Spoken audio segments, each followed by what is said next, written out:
I never expected to feel this way. It had been years since I last saw Mark, my husband's brother. Life had taken us in different directions, me to the bustling city where I built a career and him to a quiet town where he settled down with his own family. I always had fond memories of him. The laughter we shared during family gatherings, the way he could light up a room with his humor. One rainy afternoon, as I sat alone in my living room, the sound of raindrops pattering against the window created a soothing backdrop. I picked up my phone, scrolling through my contacts, and paused at Mark's name. Nostalgia washed over me, prompting me to send a simple text. "Hey Mark, it's been ages. How have you been?" To my surprise, he replied almost immediately. Our conversation flowed effortlessly, reminiscing about childhood memories, sharing funny family stories, and laughing about our mutual disdain for certain relatives. The evening sky outside darkened, but inside I felt a warmth that had been missing from my life. A few days later, Mark suggested we meet up since he was in town for a short visit. I hesitated for a moment. Jake, my husband, was out of town for work, and I didn't want to raise any eyebrows. Still, the thought of seeing Mark again was enticing. "Sure, let's meet at that cafe we used to love." On the day of our meeting, I dressed carefully, wanting to look casual yet put together. When I walked into the cafe, my heart raced a little. Mark was already there, sitting at a corner table, looking more mature, but just as charming as I remembered. "Sarah, you look fantastic," he said, standing up to greet me. We settled into conversation, sipping coffee and catching up on the years apart. Mark spoke passionately about his job and his family, while I shared snippets of my own life. The connection between us felt strong, as if no time had passed at all. As the hours flew by, we leaned closer, laughter spilling freely between us. There was a comfort in his presence that I hadn't felt in a long time, yet beneath the laughter, I sensed an unspoken tension, a line we were dangerously close to crossing. Eventually, we realized how late it had become. As we stood to leave, Mark looked into my eyes with an intensity that made my heart skip a beat. "It's so good to see you again, Sarah. We should do this more often." "Absolutely," I replied, feeling a flutter in my chest. Walking back to my car, I was filled with a mix of excitement and guilt. It was just a catch-up, I told myself. But deep down, I knew something had shifted between us, awakening feelings I thought I'd buried long ago. In the days following my reunion with Mark, my thoughts drifted back to our time together more often than I'd like to admit. I found myself replaying our conversations, the way his laughter seemed to echo in my mind. There was an undeniable spark, a connection that lingered in the air long after we'd said our goodbyes. Jake returned from his trip, and while I was happy to see him, a part of me felt distant. Our conversations felt routine, filled with the mundane details of daily life. I loved Jake, but somewhere along the way, the excitement in our relationship had dulled. The contrast was stark against the vibrant energy I had felt with Mark. One evening, as Jake settled in with his laptop, I decided to reach out to Mark again. I told myself it was just a catch-up to keep the friendship alive. I sent him a quick message. "Hey, hope you're doing well. Want to grab coffee again soon?" To my relief, he responded quickly. "Absolutely. How about this weekend?" The thought of seeing him again sent a thrill through me, a feeling I hadn't experienced in years. When the weekend arrived, I prepared myself carefully, wanting to look casual yet appealing. As I walked into the cafe, I felt a mix of anticipation and nervousness. Mark was already there, and as soon as he spotted me, his face lit up. "Hey Sarah, it's great to see you again." We settled into our usual routine, chatting easily over coffee and pastries. This time, our conversation felt even more personal, delving into deeper topics like our dreams and fears. I found myself sharing thoughts I hadn't articulated in years, and Mark listened intently, his gaze never wavering. As the afternoon wore on, I noticed how close we were sitting, how our knees brushed against each other. Each accidental touch sent a jolt through me, making me acutely aware of the chemistry that was building between us. I tried to shake off the feeling, reminding myself that this was just a friendship, but it was becoming harder to ignore. Do you ever feel like life is just passing us by?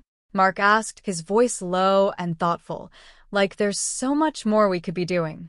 His words resonated deeply with me. All the time, I feel like I'm stuck in a routine. It's easy to lose sight of what really matters. Mark nodded, his expression serious. I think it's important to reconnect with what makes us happy. We should never let that slip away. We sat in comfortable silence for a moment, both lost in thought. Then, with a hint of a smile, he added, maybe we should start planning some adventures together, just to break the monotony. The suggestion sent a rush of excitement through me. That sounds amazing. I could use some spontaneity in my life. As we wrapped up our meeting, Mark walked me to my car. The air was charged with an intensity that made my heart race. I'm really glad we're doing this, he said softly, looking deep into my eyes. Me too, I replied, feeling the warmth spread through me.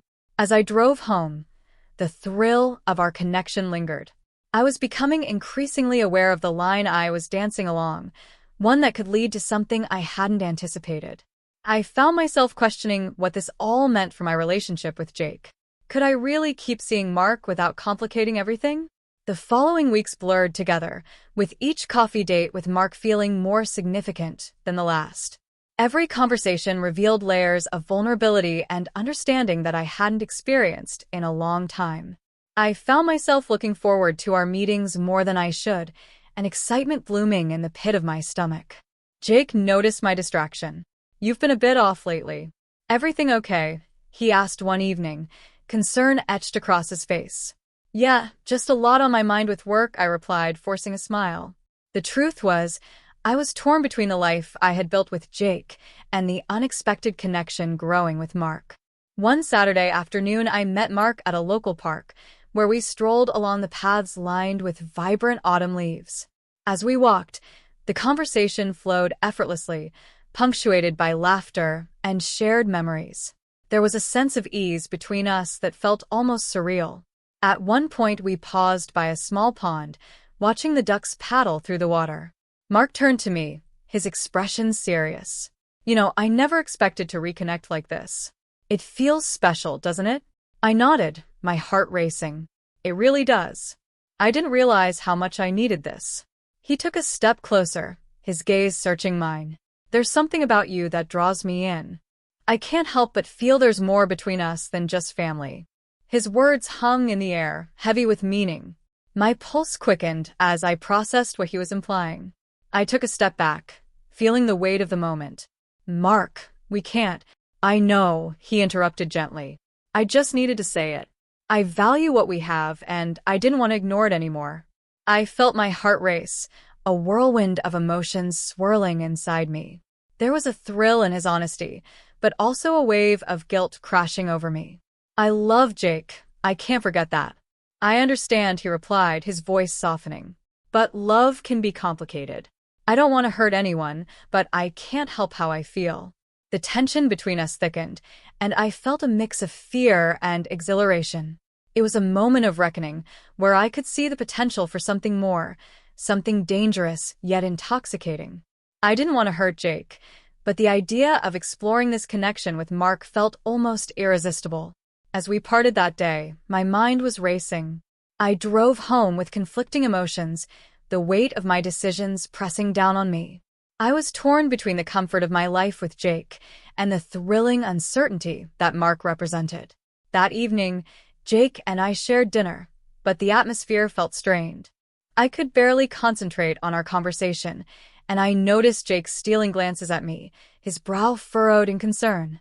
What's really going on, Sarah? He finally asked, his voice steady but worried. I'm just overwhelmed, I guess, I said, trying to brush it off. It's work, Jake nodded, but didn't look convinced. You can talk to me about anything. I'm here for you. I wanted to tell him everything, to confess the emotional turmoil I was experiencing, but fear held me back. Instead, I smiled weakly, knowing that I was keeping a significant part of my life hidden from the person I loved. That night, as I lay in bed beside Jake, I felt the weight of my choices pressing heavily on my chest. I couldn't shake the feeling that I was teetering on the edge of something that could change everything. The days turned into weeks, and the tension between Mark and me continued to grow. Every time we met, the chemistry was undeniable, yet so was the guilt that gnawed at me. I felt like I was living a double life, caught between the loyalty I owed to Jake and the magnetic pull I felt toward Mark. One evening, I found myself scrolling through my phone, lingering on the photos from our recent outings, smiling faces, laughter captured in an instant. My heart ached at the thought of losing that connection. I knew I had to confront my feelings. The next weekend, I decided to meet Mark at a quiet cafe, wanting to talk openly about what was happening between us. As I arrived, my heart raced with anticipation and anxiety. Mark was already there, his expression serious, when he saw me. "Hey," he greeted softly, sensing the gravity of the moment. "Hi," I replied, taking a deep breath. "I think we need to talk." We sat down, and I could feel the tension in the air. "I've been doing a lot of thinking," I started, "about us, about everything." Mark leaned in closer, his eyes searching mine. "I've been thinking too. I don't want to put you in a difficult position, but I can't pretend I don't feel this connection." "I know," I said, my voice trembling slightly, "but it's complicated. I love Jake, and I can't ignore that." He nodded, but there was a hint of frustration in his gaze. "I get that, but what if your feelings for Jake aren't enough? What if you're settling?" His words stung, and I felt the weight of his suggestion. "I don't want to hurt anyone, Mark, I'm torn." "Then let's be honest with ourselves," he said, his voice steady. "You have to ask yourself what you truly want. This connection between us is real, and it's not going away." I was silent, grappling with my emotions. The idea of leaving my comfort zone felt terrifying, yet part of me longed for the excitement Mark offered. I didn't want to lose what we had, but I also didn't want to betray Jake. After a long pause, I finally spoke. "I think we need to take a step back, for now at least. I need time to figure things out." Mark's expression shifted, a mixture of understanding and disappointment. "I respect that, Sarah, but it won't be easy." "I know," I replied, my heart heavy. I need clarity." As I left the cafe, I felt a mix of relief and sorrow. I had made a choice, but it felt like losing a part of myself. The excitement of my connection with Mark had to be set aside, at least for now. That evening, I sat down with Jake, who seemed more relaxed after a long week. I wanted to share my turmoil, but the words felt stuck in my throat. Instead, I made a choice to reconnect with him. "Jake, can we talk?" I asked, my heart pounding. "Of course." "What's on your mind?" he replied, his brow furrowing with concern. "I feel like we've been in a rut lately. I miss the spark we used to have." He nodded, his eyes softening. "I've noticed that too. We've both been busy, but I want to change that. Let's plan a weekend getaway or something." A wave of gratitude washed over me. "I'd love that. I think we need to focus on us." As we talked about our plans, I felt a sense of relief. While I had set aside my connection with Mark, I was determined to rekindle the love I had with Jake. I owed it to both of us to explore our relationship fully.